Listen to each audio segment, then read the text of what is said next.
Welcome to the Embassy of Mike Graham. I'm Mike Graham, and this is this week's Heaven and Hell. Huw done it. It's the story that's been captivating the news for the entire week, and only towards the end did we discover who it was. And it turns out it was Huw Edwards all along, the flagship presenter of the BBC News, a man who makes over £400,000 a year, is now in a hospital recovering from a mental health collapse as a result of being outed by his own wife as the man responsible for offering money to people supposedly to send him naked pictures of themselves. The BBC is to blame here, I think, completely and utterly, because they knew that he was up to something. They already started an investigation even before The Sun published the story last week. They knew that people in the building at Broadcasting House, where the BBC publishes all of their stuff, were getting what you might describe as unwanted messages from him. Some were flirtatious, some were downright suggestive, apparently, and others were just really, really sexual. And apparently, Huw Edwards has been getting on with this for quite some time. But the BBC didn't know, or the BBC didn't care. The BBC certainly didn't move on the allegations because they were made 7 weeks before Tim Davie, the Director General, was even told. 7 weeks before even Huw Edwards was told that somebody had made allegations against him. And nobody knows how they're going to fix it. Their reputation has been dragged into the gutter. There's people there complaining about the way that other presenters have been treated because they had to come out and say it wasn't them when the name was not known.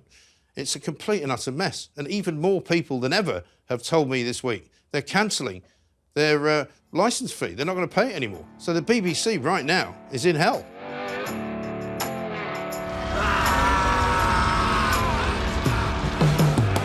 Harry and Meghan snubbed. That's right, you've heard perhaps all week that there's an award coming the way of Harry and Meghan for their Netflix show Trashing the Royal Family. It's not quite as simple as that, because the award has been nominated by the Hollywood Critics Organisation, and the Hollywood Critics Organisation is a bit of a sort of a second division left field award ceremony. What they really wanted was an Emmy, and they've been snubbed. That's right, nobody's giving them an Emmy. But unfortunately for them as well, it's been nominated in the non-fiction category. Surely some mistake. Surely it should be in fiction, since most of what they said turned out not to be true, for heaven's sake.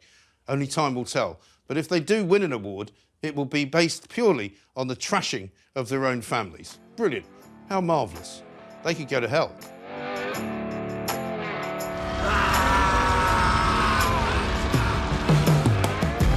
Hotel hell.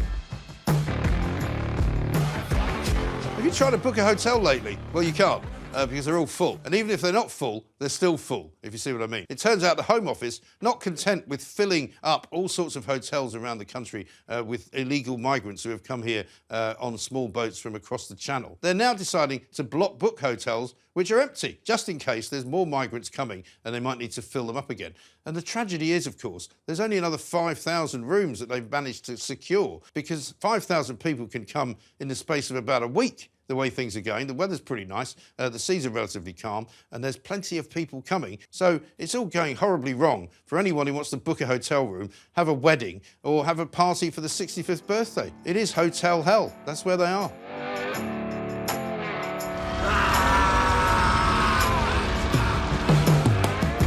iRobot.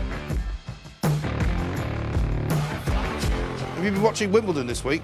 Because it's been absolutely scintillating, hasn't it? But for some people, it's been a bit confusing, because apparently the BBC has been using AI bots to actually do the commentary for some small packages. Now, you know all about Sue Barker getting the heave-ho. You know all about people complaining that she's not there anymore because they don't like some of the new presenters that they've got. They've still got John McEnroe. They're paying him about £100,000 a week.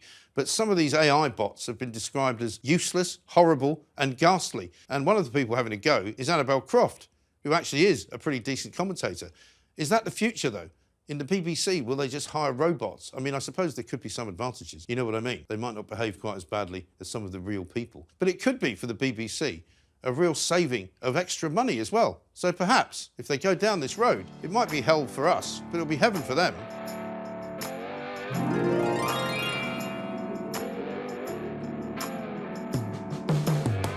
Saddos.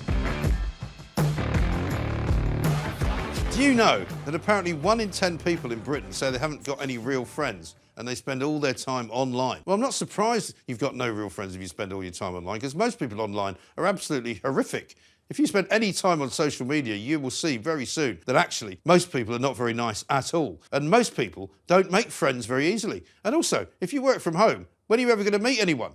So here's my suggestion to you. Get out there, go to the pub, go down to the local cinema, hang out with some people, maybe go to the nearest vegan cafe, they're very friendly people, and just make some friends. Because it's not natural for you not to have any friends. It's not natural for you to spend all day online. Get offline.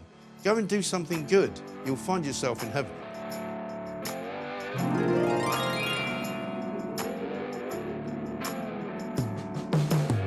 That was this week's Heaven and Hell. Join up to the Embassy of Mike Graham. Like it, share it and subscribe. And we'll see you next time.